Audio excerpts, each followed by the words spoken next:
आज हम गिनती की पुस्तक के तीसरे अध्याय के पहले भाग का अध्ययन करेंगे, जिसमें 1 से लेकर 32वें वचन तक हम अध्ययन करेंगे। जिस समय यहोवा ने सीनै पर्वत के पास मूसा से बातें की, उस समय हारून और मूसा की यह वंशावली थी। हारून के पुत्रों के नाम ये है: नादाब जो उसका जेठा था, और अबीहू, एलियाजर और इतामार। हारून के पुत्र जो अभिषिक्त याजक थे और उनका संस्कार याजक का काम करने के लिए हुआ था, उनके नाम यही है: नादाब और अबीहू जिस समय सीनै के जंगल में यहोवा के सम्मुख ऊपरी आग ले गए, उसी समय यहोवा के सामने मर गए थे और वे पुत्रहीन भी थे। एलियाजर और इतामार अपने पिता हारून के सामने याजक का काम करते रहे।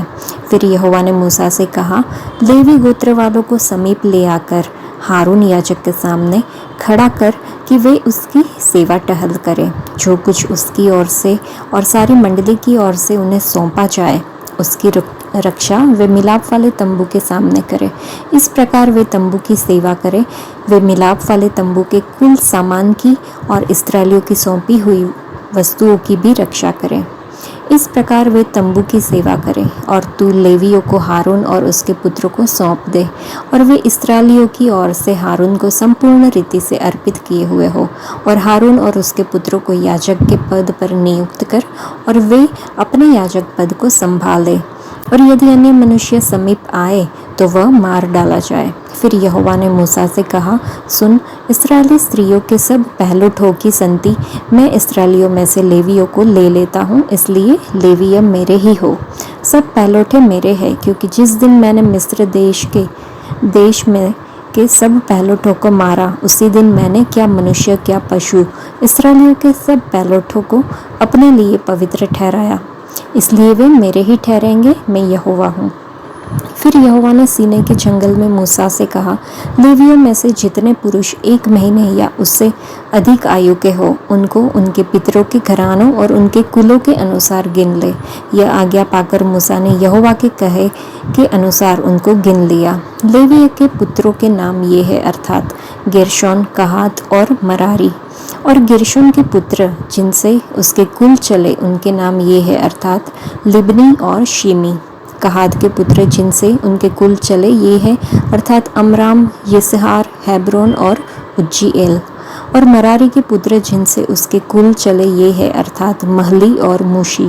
ये लेवियों के कुल अपने पितरों के घरानों के अनुसार है। गेर्शोन से लिब्नियों और शिमियों के कुल चले।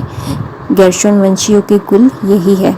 इनमें से जितने पुरुषों की आयु 1 महीने की या उससे अधिक थी, उन सबों की गिनती 7,500 थी। गेर्शोन वाले कुल को निवास के पीछे पश्चिम की ओर अपने डेरे डालना था। और गेर्शोनियों के मूल पुरुष के घराने का प्रधान लायल का पुत्र एलियासाप था। और मिलाप वाले तंबू की जो वस्तुएं गेर्शोन वंशियों को सौंपी गई, वे ये है, अर्थात निवास और तंबू और उसका आवरण, और मिलाप वाले तंबू के द्वार का पर्दा, और जो आंगन, निवास और वेदी के चारों ओर है उसके पर्दे, और उसके द्वार का पर्दा, और सब डोरियां जो उसमें काम आती है।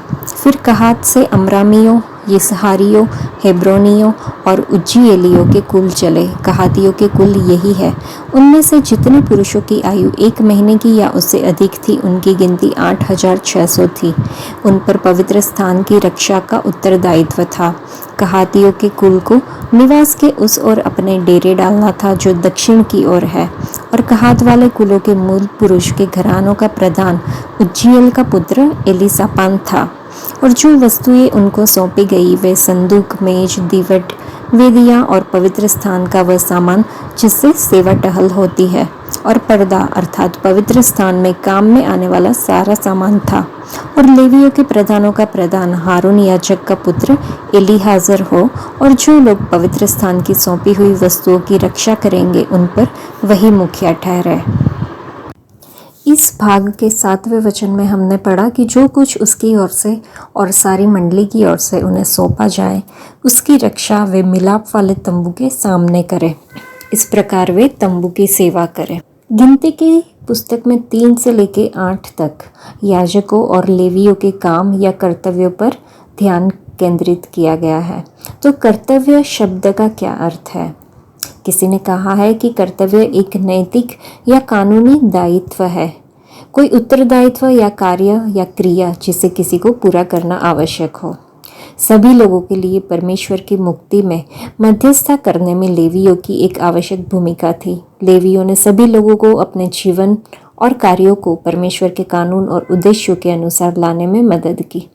इसके अलावा तंबू में लेवियों द्वारा किए जाने वाला कार्य अधिकांश इस्राएलियों के समान था, जैसे कि डेरा डालना, उठाना और स्थापित करना, आग जलाना, कपड़े धोना, जानवरों की बलि करना और अनाज संसाधित करना। उस समय लेवियों के काम को सभी के एकीकृत करने पर जोर दिया गया था। उस गण ने परमेश्वर की उपस्थिति में मध्यस्थता के याजकीय कार्य पर ध्यान केंद्रित किया, इसलिए नहीं कि वो धार्मिक कार्य सबसे महत्वपूर्ण कार्य था, लेकिन इसलिए कि परमेश्वर हर व्यवसाय का केंद्र बिंदु था। तो मसीहियों के रूप में हमारा कर्तव्य क्या है? क्या मंडली के भीतर सामूहिक सेवाओं में, सामान्य रूप से हमारी मसीही सेवा में, यह हमारा कर्तव्य है कि हम प्रभु यीशु मसीह के सुसमाचार को फैलाएं? तो हमारा कर्तव्य क्या है? हम में से कुछ लोगों का दायित्व हो सकता है कि हम एक पादरी के रूप में, या फिर एक संडे स्कूल के शिक्षक के रूप में, या फिर कुछ और भी काम करने के रूप में मंडली में कार्य करें, जिसके बारे में हम सोच सकते हैं, लेकिन हमें वास्तव में क्या करना चाहिए।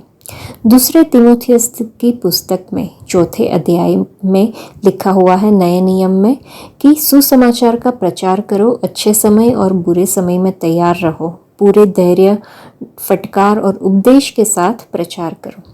बहुत ही धैर्य और सावधानी पूर्वक निर्देश के साथ, और परंतु सब बातों में सावधान रहो, कष्ट उठाओ, सुसमाचार प्रचारक का काम करो, अपनी सेवकाई पूरी करो। इस अनुकूल और प्रतिकूल परिस्थिति में तैयार रहने का अर्थ क्या है? इसका मतलब है कि हमें सुसमाचार प्रचार करने के लिए हमेशा तैयार रहना चाहिए, चाहे यह हमारे लिए सुविधाजनक हो या ना हो। और यह सिर्फ उपदेश पर लागू नहीं होता है। परमेश्वर ने हमें जो कुछ भी करने के लिए बुलाया है, यदि शारीरिक रूप से संभव हो तो हमें हमेशा तैयार रहना चाहिए। हम उसके वादों के अनुसार अपना जीवन जी सकते हैं और गवाह बन सकते हैं। हम सहायक हो सकते हैं, या शायद हमें वास्तव में किसी व्यक्ति या स्थिति के लिए प्रार्थना करने की ज़रूरत है। आज्ञाकारिता हमारा कर्तव्य है। हमें अपने कर्तव्य के विशेषाधिकार के लिए निरंतर आभारी रहना चाहिए। तो आइए हम अपने कर्तव्य का आनंद लें। हमारे प्रभु यीशु मसीह की सेवा करना एक खुशी की बात है।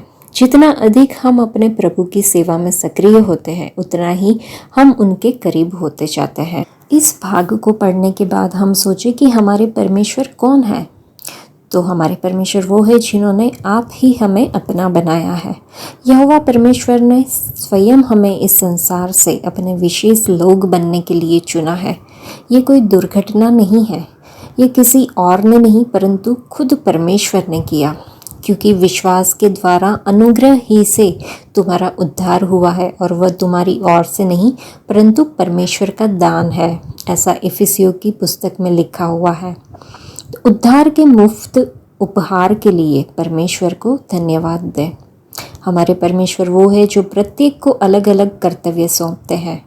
सभी अंगों का कार्य एक जैसा नहीं होता, अर्थात सभी अंगों का कार्य एक जैसा नहीं होता, ऐसा रोमियो की पत्री में भी लिखा हुआ है। तो उस अनुग्रह के अनुसार जो हमें दिया गया है, उपहार अलग अलग है। आइए हम उनका उपयोग करें।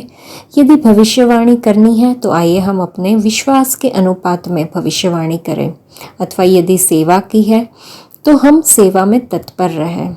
साथ ही यदि कोई शिक्षक है तो उसे पढ़ाना चाहिए। जो उपदेशक है उसे उपदेश देने में परिश्रमी होना चाहिए।